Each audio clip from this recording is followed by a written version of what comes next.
Thank you, sir. Thank you everyone for the opportunity. In fact, I like to start this presentation not from the technology or what we really want and where we are today and all that. It's interesting to hear that sir mentioned that rural, him being a rural, what is he doing in smart city concepts? I think we're taking over the rural area into urban. Yeah, that's probably why he is sharing it here. Frankly speaking, I like to start the presentation in a different note. If we look into our centuries-old Ardhasastra, where Chanakya mentioned about governance, economies of scale, and how he defined the good governance, and how to build cities. I think the thoughts were really, really, really historical. And frankly speaking, we're trying to still address those thoughts. Only thing is we're putting the nice terminology around it called smart city. Smart city is often referred as something what we want. It's all about wants, it's all about wants, from the citizens of the city. But I think frankly it's a conglomerate of everyone involved in making it a smart city. We are living in the digital area. There's digital city concepts. There are intelligent city concepts. I heard in the earlier session people spoke about intelligent traffic systems. All this built in to make a smart city. Like I said, you could see from the presentation here, people, the mobility activities, the good governance, the environmental factors, the living, I think the urban lifestyle and the lifestyle diseases, how do we address them to make a smart life out of it? The economies of scale we're talking about. All this probably put together, and hence we say everyone will be involved in making a smart city. We defined it, it's digitally enriched, sustainable and urban environment. The challenges are many. It's in fact many-fold. For centuries we've been facing these challenges. Infrastructure plays a vital role. From horses we've gone to trains, from trains we've gone to aeroplanes. But yet I think our challenges are still the same. So the infrastructure challenges to make a smart life, to make a smart life out of it, and hence the residents of the city probably can benefit out of it, is probably the first step in progressing the nation. And hence defining a smart city. The technology advancements we heard in the earlier presentation as well. The technology is an enabler. It helps, as J. Sachman Garu mentioned in the morning, technology probably is not that we should be thinking about, because globally people think we are the techie guys. We are the global techie guys. So we should not talk about technology. We should talk about the governance. We should talk about what's required. What is it that we want? How do we fill in the gaps between what we want and what we have today? And if we are very clear in terms of that, probably then we can come to a strong policy, strong reforms, policy-driven concepts, and probably that's when we can use technology to help us. And many solutions exist in the market space today. Public-private partnership, we kept hearing about it, and why in some places it's a success, in some sectors it's not so successful, but we're all learning out of it. But I think my point, my observation on the public-private partnership probably is because some of the sectors it's failing probably because it is still a government-led public-private partnership. Probably in a public-private partnership, it should be more about what can private sector offer, and hence the memorandum of understanding, the MOUs we form in PPP should revolve around what we could deliver versus what is expected out of it. Not it cannot be a control kind of activity.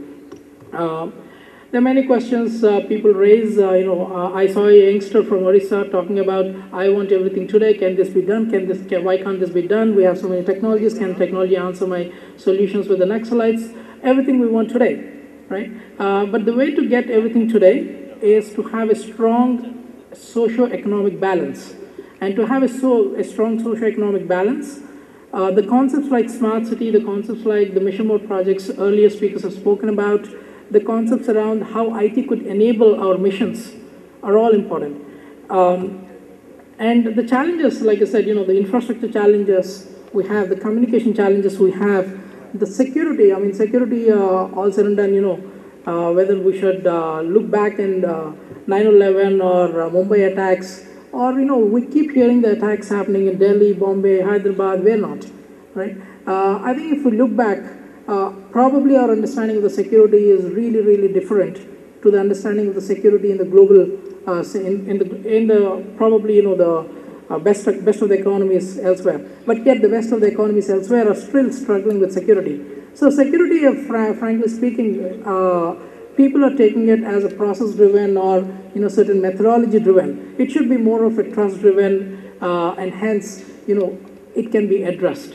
I think the awareness is where the security challenges, whether it's a smart city concept or whether it is policing concepts or whether it is intelligence activities. It's more about the awareness campaigns that we should have. I think more and more awareness campaigns around the challenges that we have, and working with the NGOs and working with in the public forums along with the citizens of the cities will help resolve many of these challenges. So the infrastructure, there's a lot of investment going into the infrastructure, yet people are complaining about the traffic. Traffic management solutions has been adopted as a part of intelligent cities, but yet people are struggling to get through the traffic. Somebody complained about, the youngster complained about, probably the traffic challenges that he envisaged in Orissa. But I think it's like I said, there are many challenges, but how do we address the challenges? The way to address the challenges is having the strong policies, strong reforms, driven by the understanding the IT to its core, and making sure that IT is a feeder into the entire reform as and when it requires. It should be a plug in and plug out. That's about it. In fact, I was looking back into the research done in the smart cities. The concept exists. We keep hearing about many Americanized or British Raj concepts that were pushed into India as a reform. Some of the policies that we have around employment exchange policies or anything like that, right? These are all pushed to us. But what is it we want, and how do we make better use of them is something that we need to think about. And there's a lot of work happening in there. Cities today, if you look into the urban cities, everyone is running a rat race. And the health of the nation, the likes of WHO is saying that the health of the city, health of the nation is actually dependent on the city lifestyle. So are we having a work-life balance is a major question to answer. The smart living is around the work-life balance. The smart living is around what is it, all our wants addressing in a fashionable manner that doesn't impact our socio-economic balance is what we're looking for. So economic growth and urbanization have gone hand in hand to date around the world. So we must not forget that we can only grow, our GDP percentages will grow if we understand that our wants in the urban city are addressed in a certain process-driven manner, so that most of our challenges can be addressed. I would like to touch base. I think we can talk about smart city in a different fashion. Like we spoke about infrastructure, we spoke about technological advances, we spoke about. So you could see some of the parameters here. The public transportation, the parks, open space, slum. Where are we? Is our sewage addressed? I'm not too sure it is addressed. We do have solutions around it. Is our water supply addressed? The challenges around the water supply addressed? I'm not too sure. The rains are there. Are we? How many states in the country, across the country, has a strong policy that says rainwater harvesting is a must? Not many. But such policies pushed into the socio-economic lifestyle of the citizen will get us the smart city we're looking for, will resolve the challenges of water supply. So it's actually, all of us has to look into this. There are some, far too many solutions. We heard of intelligent traffic solutions. We heard of a lot of policing services that are e-enabled or ICT-enabled. But primarily, again, the point goes back to where do we start? Do we have enough funds? So if we do have funds, the gentleman in the previous session spoke about the funds he get from various, sources. He spoke about World Bank funds, he spoke about Government of India funds, he spoke about the state funds, he spoke about the budgets they have. So the funds probably is not a challenge. So as somebody mentioned in the morning, money is not the problem. In fact, the CMs have mentioned about it. Money isn't the problem. The problem is actually, what is it we want to do with the money? And how do we want to do it? How do we want to achieve all those wants the youngsters in the country want? All those wants, how do we address the healthcare? How do we address the very requirement to make a smart living, to give the urban citizens the smart life? All said and done, if you look into the GDPs, the maximum 70% of the GDP comes from the urban cities. So what is it that we can do and how do we resolve the challenges that we have? There are many solutions available. The traffic management solutions, we do have home services, intelligent home services. The solutions are far too many, but how do we fit in each solution into the problem areas that we have and yet define the smartness around it and hence define a smart city? And I just like to touch base some of the reports I really admire. Looking at the Smart 2020, I mean, the greenhouse gas emissions, nobody actually thought, initially when the topic started in the so-called Scandinavian countries, everyone thought, what is green gas emissions? How can it benefit me in billions of dollars or millions of dollars? And when we brought it to India and how, it took time to actually settle the score. And today, people do understand the carbon emissions, the importance of it.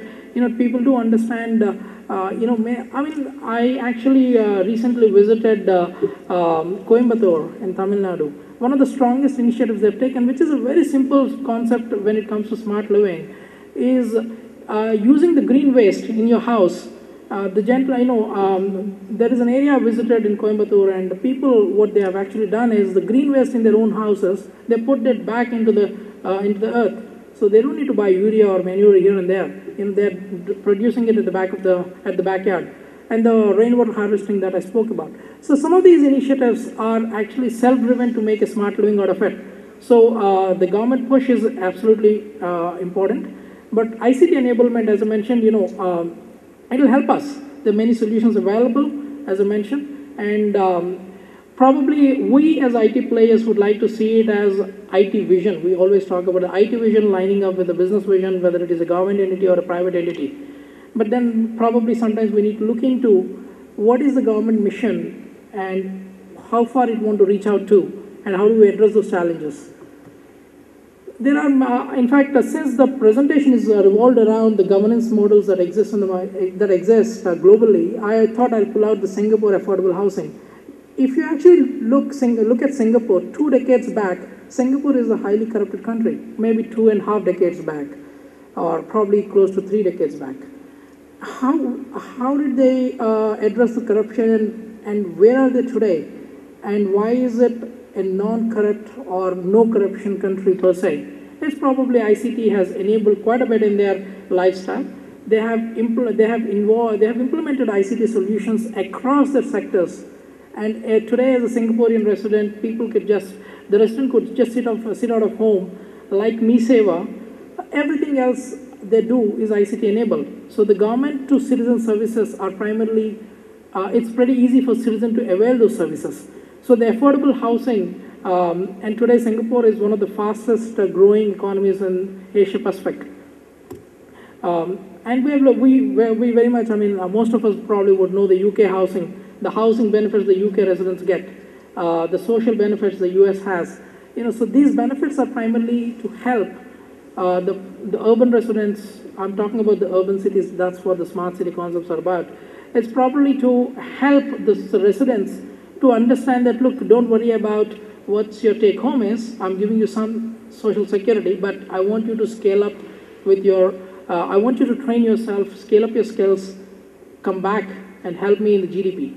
So some of these initiatives, we need to look into this. I think I picked the wrong presentation slide here because we heard quite a bit about policing.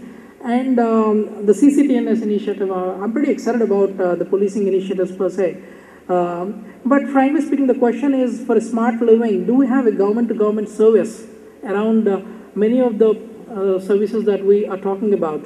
If I were to look into the policing itself, does the police from state to state or district to state capital, Do they have a government G2G services? Do they have a G2C services? There are many G2C services today on many of the policing websites. How good are they? Who is doing the ticks and crosses? There are ICT-enabled solutions. Far too many came into the policing purely because policing is about security. If somebody steals my wallet, that's when I realized the importance of having policemen on the street to complain about. Unless until nothing happens to me, I probably would not bother about it. I wanted to actually take, probably spend half a minute on this. SUTP, which is Sustainable Urban Transport Project, it is a fantastic governance model. The intelligent transport system the earlier gentleman spoke about in Chennai, it's happening in Indore, it's happening in Mysore, in Karnataka, it's happening in Pune. And the solutions, while these projects are ongoing, while I think the projects are ongoing at, against the timelines they envisage, or probably they are doing much better against the timelines, is probably because the funding methodologies are there, the funding is there, how to go about with it is thought through, who should be involved is thought through, the kind of training that's envisaged is thought through, ICT was plugged in well in advance. So the vision that the project carries against the IT vision they have probably are balanced and walking hand in hand. It's a fantastic model. I hope that this project really succeeds really well. And here is where I think I would like to end up probably, our thoughts around it. Many a times, I think the necessary funding supported by the right reform, right sectorial policies, right planning, good governance, if it meant a good audit-based governance, so be it, and a good regulator, and ICT-enabled. We spoke about government to citizen, we spoke about government to businesses, government to employees, government to government services. All these are need of the hour to make a smart city or a smart living out of any city. So accountability and transparency in the projects we do, and learning from, in fact, smart city, smart living is all about learning from observations.